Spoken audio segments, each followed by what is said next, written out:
అయితే అనవసరమైనటువంటి భయాలు మిమ్మల్ని బాగా వేధించే ప్రమాదం ఉంది.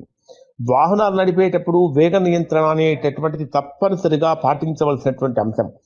ఏప్రిల్ 8వ తేదీ ఉదయం 6 గంటల నుంచి 10వ తేదీ రాత్రి వరకు ఉండేటువంటి సమయంలో చంద్రుడు మీకు పంచమ స్థానంలో సంచరిస్తూ ఉంటాడు. ఇది మీకు అత్యంత అనుకూలమైనటువంటి సమయంగా ఉంటుంది. అంటే గత 2 రోజులుగా ఉన్నటువంటి ఒత్తిడి నుండి బయటపడతారు. సంతానపరంగా శుభవార్తలు వింటారు. మేధోపరమైనటువంటి పనుల్లో విజయం సాధిస్తారు.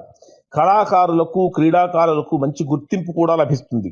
షేర్ మార్కెట్లో పెట్టుబడి పెట్టేటటువంటి వారు అష్టమ స్థానంలో సంచరించేటటువంటి గ్రహాల యొక్క ప్రభావం కారణం చేత చాలా జాగ్రత్తగా ఆచితూచి అడుగులు ముందుకు వేయాలి.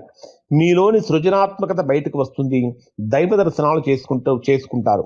ప్రధానమైన పరిహారాలు ఏమిటి అంటే సింహరాశి వారికి అష్టమ స్థానంలో సంచరించేటటువంటి శని ప్రభావంతో, అష్టమంలో సంచరించేటటువంటి రవి యొక్క ప్రభావం కారణం చేత, అష్టమంలో సంచరించేటటువంటి కుజుడు యొక్క ప్రభావం ఇవి 3 కూడా ఎక్కువగా ఇబ్బంది కలిగించేటటువంటి కాబట్టి ప్రతిరోజు ఖచ్చితంగా సింహరాశిలో జన్మించినటువంటి వారు ఆదిత్య హృదయం పారాయణం చేయడం చాలా మంచిది. ఎప్పుడైతే మీరు ఆదిత్య హృదయం పారాయణ చేస్తారో మీ రాస్యాధిపతి అయినటువంటి రవి అంటే సూర్య భగవానుడికి బలం గనక పెరిగితే సమస్యలు తొలగిపోతాయి. అలానే శనివారం రోజున శివాలయంలో నవగ్రహాలకు దీపారాధన చేయటం కూడా చాలా మంచిది. ఆంజనేయ స్వామికి సింధూరు పూజ లేదా హనుమాన్ చాలీసా పఠించడం వల్ల కూడా అష్టమ స్థానంలో సంచరించేటటువంటి కుజదోషం యొక్క ప్రభావం కూడా తగ్గుతుంది.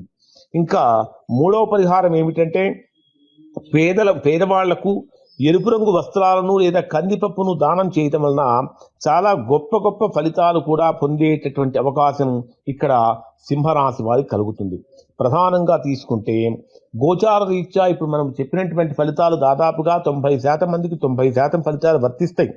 ఎవరికైతే వర్తించడం లేదో, ఇంకా ఎవరైనా సరే తీవ్రమైనటువంటి ప్రతికూలతలు కనుక పొందుతున్నట్లయితే దానికి ప్రధానంగా మీ వ్యక్తిగత జాతకంలో జరుగుతున్నటువంటి మహర్దశలు కానీ, అంతర్దశలు కానీ, వ్యక్తిగత జాతకంలో ఉన్నటువంటి గ్రహస్థితి కానీ ప్రధాన కారణమై ఉంటుంది. అటువంటి సందర్భంలో ఒక్కసారి మీరు మీ యొక్క వ్యక్తిగత జాతకాన్ని విశ్లేషణ చేయించుకొని దోషం ఎక్కడుందో తెలుసుకొని దానికి తగినటువంటి విధంగా దోష నివారణ కనుక చేయించుకుంటే చక్కగా సత్ఫలితాన్ని పొందుతారు. ఈ సింహరాశి వారికి సంబంధించిన ఫలితాలు శుభం.